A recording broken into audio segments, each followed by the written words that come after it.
পহেলা বৈশাখ, নতুন বছরের প্রথম সূর্য যখন পূর্বাকাশে জেগে ওঠে, তখন ঢাকার প্রাণকেন্দ্রে রমনার বটমূলে শুরু হয় এক অনন্য অভিষেক। ছায়ানটের আয়োজনে বাংলা নববর্ষের বর্ষবরণ।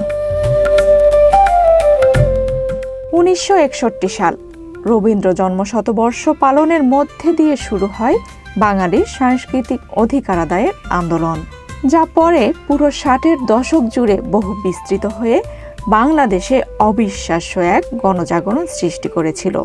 বান্ডেল থাকলে প্রতি সেনমানিতে টাকা বাঁচবে। বিকাশ সেনমানি বান্ডেল কিনে জিতুন প্রতি লেনদেনে। যা একই সাথে ছিল বাঙালির আত্মানুসন্ধান ও বাঙালির সংস্কৃতির জন্য অব্যাহত সংগ্রাম। 1967 সালের 15ই এপ্রিল বাংলা সনের প্রথম দিন বা পয়লা বৈশাখ। এক অস্থির রাজনৈতিক সময়, এক অদৃশ্য শেকড়ের খোঁজে যখন বাংলার সংস্কৃতি, ভাষা, পরিচয় খুঁজে ফিরছিল নিজেকে, তখনই শুরু হয় এই শুদ্ধ সাংস্কৃতিক বিপ্লব। রমনার বটমূলে ছায়ানট প্রথম আয়োজন করেছিল নববর্ষের প্রথম অনুষ্ঠানের। স্থানটির পরিচিতি বটমূল হলেও প্রকৃতপক্ষে যে গাছের ছায়ায় মঞ্চ তৈরি হয় সেটি বটগাছ নয়, অশ্বত্থ গাছ। 1967 সালের 15ই এপ্রিল বাংলা সনের প্রথম দিন বা পয়লা বৈশাখ উদযাপনের অনুষ্ঠান নিয়ে সে সময়ের ছাত্র ইউনিয়নের নেতাকর্মীদের মধ্যে বেশ উৎসাহ তৈরি হয়েছিল।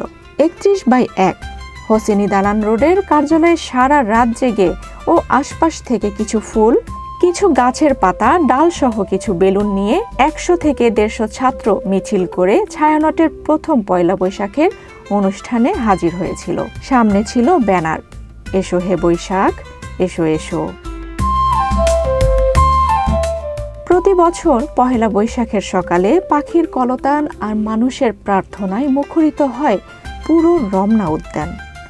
শত শত শিল্পী একত্র হয়ে গান করেন, এসো হে বৈশাখ, এসো এসো।